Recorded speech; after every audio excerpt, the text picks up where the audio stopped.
¿Cómo fue su calendario del 2020?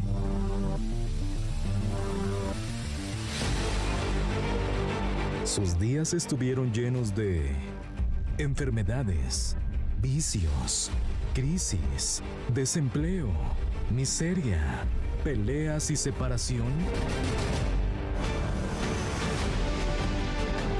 No permita que este año nuevo se repitan todos esos pesares.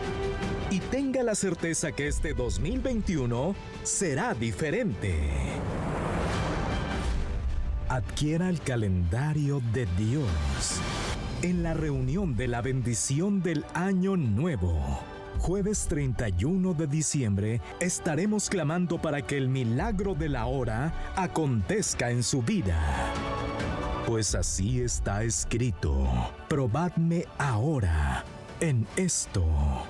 Cada mes tiene para usted una palabra de fe y esperanza que le ayudará a conquistar la vida que tanto anhela tener.